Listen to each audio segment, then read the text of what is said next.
Continuing here to finish my thought that, if it so happens that we have a lot of tastes in common, for example, we all want a Rolex watch or we all want a Ferrari, well, we get busy making those things. If we weren't doing all these jobs that revolve around the problems, that depend on the problems in society persisting, that are mostly all driven by desperation, desperate poverty. It's from money, the lack of money. Money and the controllers of the money are causing these problems. For example, homelessness, this is not an issue of funding. There's plenty of funding out there, just like I pointed out. Put the money in the pockets of the recipients that need the help, okay, with their housing costs. You understand? I mean, it's just like understanding this theory of rationing. You can't just say, okay, well, whoever's got all the money, they're the only ones. When the bread gets so expensive that, you know what, only the rich can afford it, well, we just let all the poor die. That's only right. That's capitalism, right? Come on. Rationing? What are you, some kind of communist? But wouldn't it be more fair to say, well, wait a minute, if everybody gets a slice of bread, everybody lives. But if we let these guys have 2 slices of bread and these guys have 0, all those guys that get 0 die, well, these other ones get fat. You understand? I mean, you got to make things jive. You got to have some logic in your reason. And in this world system currently, there's no logic. There's no rhyme or reason. This $50 billion a year Section 8 money, that should go right in the pockets of the recipients. Okay, that's it. It's as simple as that.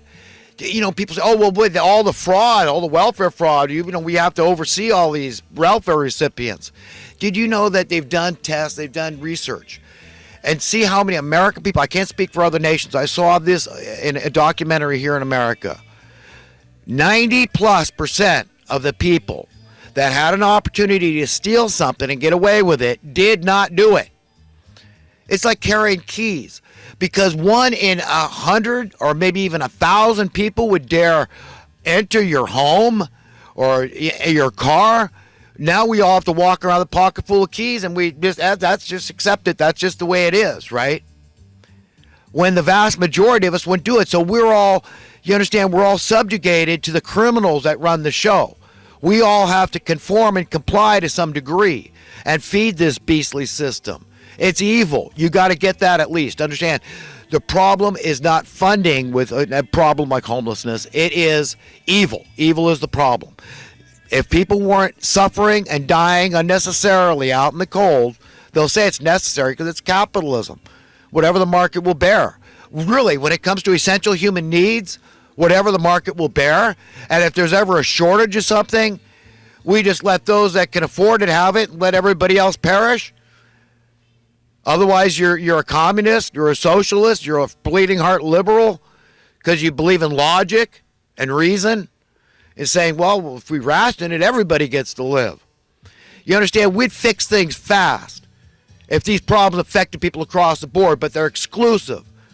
They pick on people, and it's evil. And I, for one, I'm on record. I'm not tolerating it. You need to be parented. You get through your head. Your blood's not going to be on my hands or on my head. I warned you. God loves you. I love you. But if you keep being evil, you're going to hell. That's what I have to say to the evildoers. Because I know I talk like, my audience is all evil. No, but I don't know who I'm talking to. So, I mean, if it fits, if the shoe fits, wear it. If something I have to say, then, I'm your friend. I'm your brother. Look at me like your own child.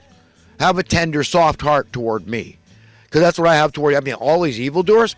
Did Jesus show a tender, soft heart when he was kicking over the money changers' tables? Was he looking at them like his own kids? Perhaps he was. That was the best response ever. I mean, he made an impression, didn't he? He let them know how evil they were. And they seethed with hatred. They wanted to murder him from day one. They hated him. They knew he was raising the dead, causing the blind to see, the mute to speak, the deaf to hear, healing the lepers. They still hated him because he threatened their power. He threatened the establishmentarians, the status quo.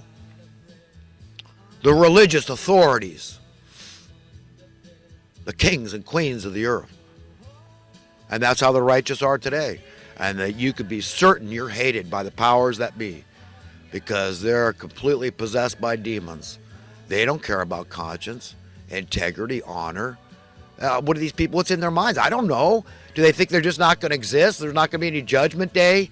They're not all going to be stuck together? All these elitist hypocrites with the weeping and the gnashing of teeth like it's promised they're going to get? They think that's not going to happen? That God's a paper tiger and he's going to put up with their evil for in perpetuity? Forever? Indefinitely? The good guys are going to win. The righteous are going to win. The meek are going to inherit this earth. Those that are willing to live together in peace and harmony, safety, security, and freedom and prosperity with their fellow man will work it out, because God gave us the wherewithal to work it out. We could have done it gradually. Like I pointed out, this country, this planet could look so much different if guys like JFK and Martin Luther King Jr. had gotten their way. Not what the evildoers wanted, though. And their snot-nosed, spoiled, bratty children, drunk on the power of the saints. And I tell you what, man, it's only the servants of God and the very finger of God empowering those servants to go out and parent them in any way that God puts it on your heart. You've got the power to do it. Are you in contact with them? Can you get a word in edgewise and warn them? Tell them you can't keep doing this. The people aren't going to take it. We're not going to take it. We're coming against you. And we got the military on our side. And we got law enforcement on our side. We got God on our side. And if he be for us, who can fight against us? Who will prevail? Nobody. You know, sometimes I'm not acting, because I really allow myself to get too upset sometimes. I mean, I let this chip on my shoulder come out. I mean, you know, it is a chip, and I can't deny it. I mean, I'm ticked off. I'm pissed off, okay, at what's happened in my country. And I'm angry at the purveyors of the madness that have caused this, that have brought this destruction on America. But I can't worry about this stuff. I mean, I'm too anxious sometimes, and I actually feel it in a physical, in a visceral way. I get pains in my body. Okay, it really hurts me. Okay, when I see unnecessary human suffering, knowing, look, I'm a selfish man. I just want to be happy. But God's not going to let me be happy if I don't care about the least of men. If I don't care about the least of men, I don't care about Jesus Christ. Do you understand? I mean, put two and two together. A child can understand my logic. I've got to care. I'm selfish. I want to be happy. There's only one way to be happy: to give a damn, to care, to love, to follow those two simple commandments that were given us. His yoke is easy. His load is light. Following Christ is the path of least resistance. Love me above all else, saith the Lord. He gave us the breath in our lungs. You understand? He gave us life. He gave us existence. He gave us our ability to enjoy everything we've ever enjoyed in life. He's our all and every. He's our owner. Of course you honor him above all else and love him above all else. Exalt him above all else with your whole heart, mind, spirit, soul, and body. Have no other gods before him. Money, certainly not. The things that are highly valued among men are detestable in the sight of God very often. And money exemplifies that that state that God feels. Because it's the epitome. It'll buy us anything, that treasure chest bubbling over with gems and jewels and gold, bullion, and et cetera, okay? And the other commandment he gave us was to love one another as ourselves.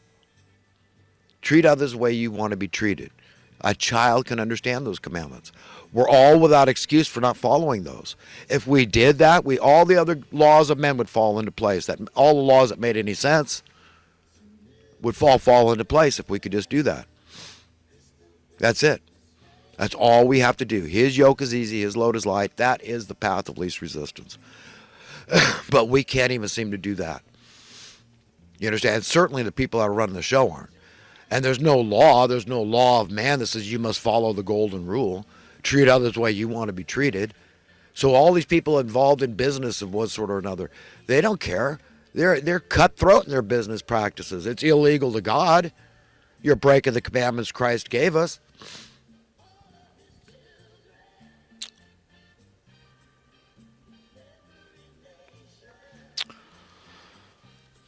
So you understand what we're up against. We're up a juggernaut of pure evil. And it's only going to be God that's going to help extricate us from this morass of madness that we're all freaking swimming in. I mean, it's we've stepped in it up to our freaking ears now. It's beyond our nostrils. Okay, people should get it. I mean, I don't care what Trump says about the economy, how great the economy is, and he's full of it, man. Okay, if he doesn't understand the difference between sound economic policy and unsound, he's disingenuous, because I know he's smart enough. Okay, he's not going to get away with merely saying, well, yeah, I was a liar. I lied about that to people that, I didn't talk about it. So by default, I was marginalizing such a notion of sound money and sound economic policies as foolishness. Bull, he understands very well what I'm saying. When I say minimum wage could be 50 cents today and worth more, that would have been progress. That would have been capitalism according to supply and demand and free market, like the VCR. That should have happened to housing. So if Trump, he wants to debate me on that point, then he's not just a liar, okay? He's disingenuous. And I would say that to governors, kings, queens, princes, anybody else. That's the way it is.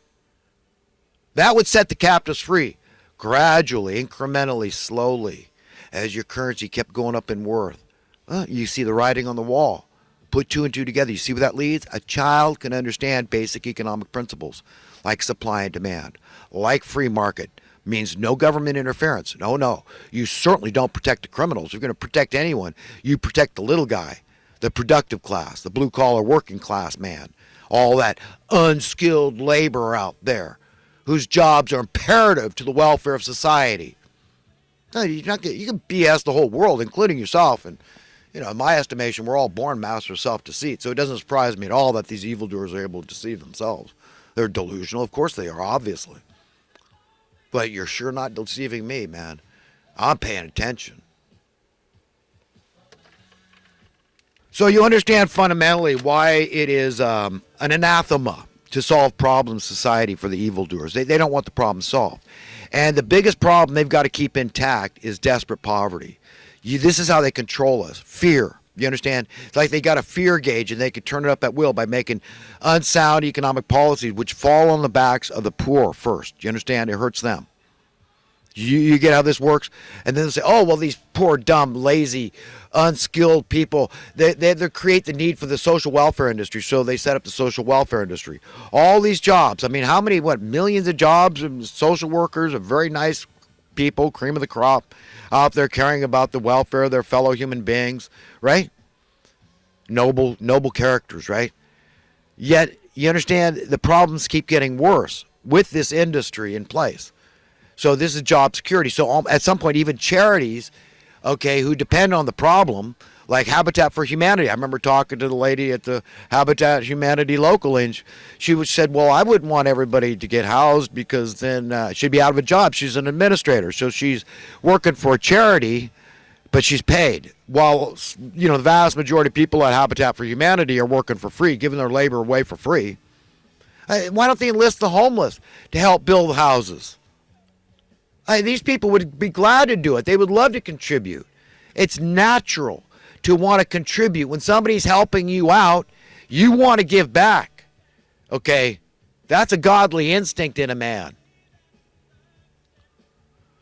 But you understand why I get so frustrated? Because I see this so clearly. It's like, wow, I'm really smart in this way. It's like, whoa, man, God will clear it up. You ask God to take the mud out of the waters, man. He'll show you, man. He'll pull back the curtain. You'll see like me. You see it clear. Evil, good. Muddied, bloodied waters on purpose to keep the population discombobulated, disempowered. And the nice clear waters that God gives you of empowerment, clear thinking, enlightenment. There are solutions to all our problems. These people don't want the solution. End desperate poverty. Start there. Sound economic policies. Your money goes up in worth according to supply and demand. Citation. Look at the VCR. People paid $1,000 in the early 80s when that was like $10,000 today in terms of buying power. And by the 90s, you can get a VCR on sale of better quality for $50. That's what happens under capitalism. Supply and demand, free market. And you ask why it didn't happen with housing. Very good